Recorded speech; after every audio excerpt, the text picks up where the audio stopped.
Bienvenue sur le site de sculpture sur granit de Lango. Un site construit en 1989 dans le village de Lango, situé à une trentaine de kilomètres au nord-est de Ouagadougou, la capitale du Burkina Faso, précisément dans la ville de Zignaré. C'est ici que viennent croiser la pierre, depuis une trentaine d'années, des sculpteurs de tous les pays du monde. Au total, ils sont une centaine de sculpteurs ayant produit environ 300 œuvres. À l'entrée du site, le monument du 3e millénaire nous accueille. Cette sculpture, conçue par une dizaine d'artistes burkinabés, raconte l'évolution du monde. C'est un monument qui traduit le passage de l'Afrique traditionnelle vers l'évolution. Voilà, nous avons les deux premières stèles.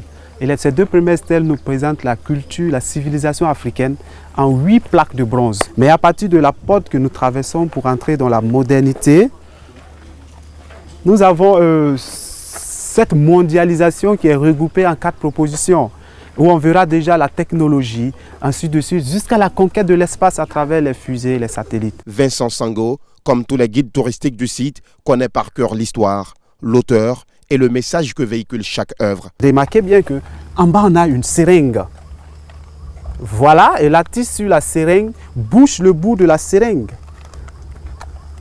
Voilà, donc après Marie-Claude dira que le malade n'a pas forcément besoin des injections. Il a aussi besoin de la société, il a besoin de la communauté.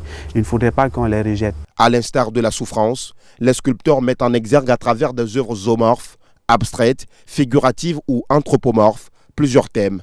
La vie, la femme, la course aux richesses, le masque dans la société traditionnelle, le pouvoir ou encore la mort. Et cet artiste s'intéresse aux pas de pied. Et voici 2 empreintes de pied, là où il met 2 visages à l'intérieur pour dire que ce sont les pas que nous faisons qui guident notre esprit.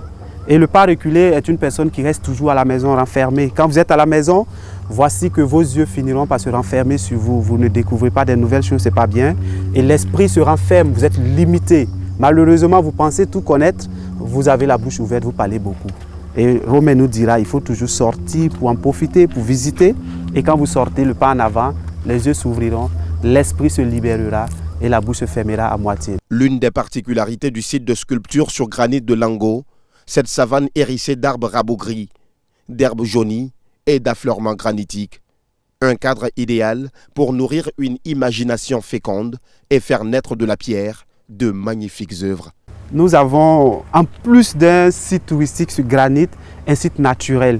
Voilà, où tout est délaissé, tout est laissé naturellement, où on peut voir certaines plantes, certains arbres que vous ne verrez nulle part ailleurs. Le site des sculptures sur granit de Lango est l'un des sites les plus visités du Burkina Faso.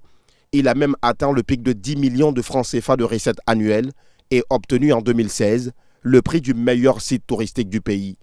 Tous les week-ends, des touristes viennent des 4 coins du monde admirer la beauté des œuvres. C'est vraiment impressionnant. On se dit dans 10 ans, 20 ans, même 100 ans, les enfants qui vont venir, ils ont des traces. Voilà, donc ils pourront apprendre beaucoup avec toutes ces granites-là qui racontent chacun une histoire. On est venu ici pour visiter ce site-là qui rentre toujours dans cette autre idée de pensée, de respect de nos cultures, de nos idéaux et bien sûr de la communion culturelle. Ici on retrouve les valeurs qui nous permettent aujourd'hui de pouvoir aller de l'avant. Parce qu'il faut partir de quelque part il faut avoir un repère. Et ce repère-là, c'est sur ces genres de sites-là qu'on les retrouve. Lango, c'est aussi la contribution à l'éclosion de talents. Son fondateur Kisiriki collabore avec des jeunes sculpteurs burkinabés et étrangers sur des projets. C'est le cas du jeune ivoirien Lambert Aka, présent depuis quelques jours à Lango. Celui-ci rêve d'ailleurs d'inscrire son nom dans le livre d'or du site. Bon, pour le moment, je n'ai pas encore d'œuvre ici, mais ça vient. Ça vient parce qu'il y aura un prochain symposium ici. Et là, j'essaierai. Pour participer aux différents symposiums de sculpture sur granit de Lango, les sculpteurs doivent au préalable bénéficier d'une invitation du ministère de la Culture, des Arts et du Tourisme du Burkina Faso. Le directeur régional de l'Office national du tourisme burkinabé lance un appel aux artistes sculpteurs du monde. Chaque artiste, d'où qu'il soit, vienne sculpter la pierre à Lango. Nous souhaitons que, dans la mesure du possible, chaque pays soit représenté donc sur le site du Symposium international de sculpture sur granit de Lango. Le site de sculpture sur granit de Lango est le seul site granitique à ciel ouvert dans le monde. Il accueille tous les ans plus de 10 000 touristes. Ce site est un véritable terrain d'aventure de plusieurs hectares où des artistes burkinabés, mais aussi internationaux, font parler la pierre, jadis muette. Les populations du quartier Sokora, dans la localité de Séchi, dans le département d'Abouville, ont désormais un nouvel établissement scolaire. Une infrastructure qui vient répondre à la problématique du travail des enfants dans les champs et du taux d'absentéisme dans les salles de classe. Compte tenu de la croissance de la population, je souhaiterais même que dans chaque quartier, il y ait au moins un établissement pour empêcher les enfants d'aller loin. Et plus les enfants se déplacent sur les distances, ils peuvent se cacher pour faire l'école buissonnière. Alors plus qu'il y a des écoles rapprochées, je vois que les enfants, on peut les suivre. Vous voyez ce quartier-là de Séchi, elle ne comporte pas d'école primaire.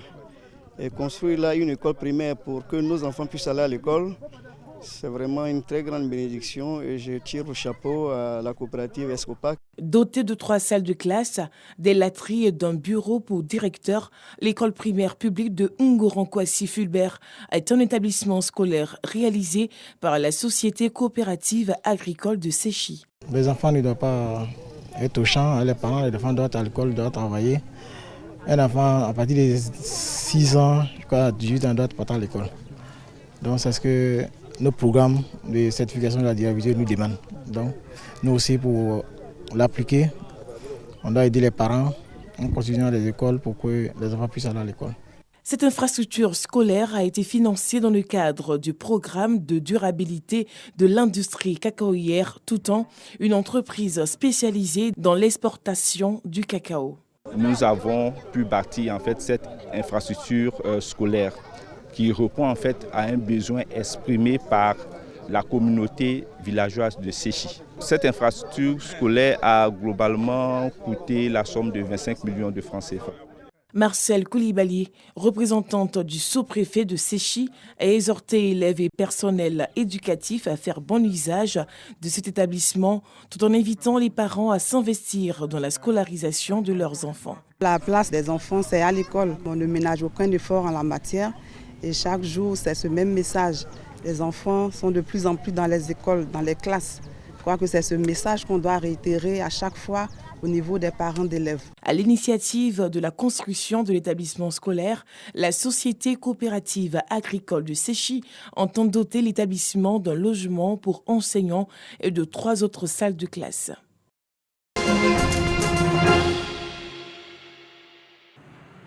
Après le retour au pouvoir des talibans, quel avenir pour les travailleuses de l'or rouge ? Une patronne afghane s'inquiète. Son entreprise produit du safran grâce à une main-d'œuvre presque exclusivement féminine. Nous sommes très inquiètes. Nous sommes inquiètes depuis que l'Émirat islamique a pris le pouvoir. S'ils empêchent les femmes de travailler, ce ne seront pas les hommes qui parviendront à cueillir 1 kilo de safran parce que cela nécessite une immunité que seules les femmes ont. Toutes les compagnies qui sont dans le secteur emploient des femmes. Elles sont toutes inquiètes à ce sujet. Si elles ne peuvent pas travailler, les familles risquent de cultiver du pavot comme avant. Peu importe ce qui se passe, nous ne resterons pas assises à la maison parce que nous avons travaillé vraiment dur. En plus, ces femmes ne sont pas celles que les talibans ont affrontées par le passé et qu'ils ont empêchées de travailler. Je peux me prendre en exemple. Jusqu'à 1000 femmes travaillent dans mon entreprise. J'ai travaillé dur pour elles. J'ai étudié le marché pour elles. Dans le secteur du safran, nous avons élevé nos voix pour qu'elles soient entendues partout. Au début, j'étais seule. Nous ne voulons pas rester assises tranquillement et être ignorées. Même s'ils nous ignorent, nous ne resterons pas silencieuses.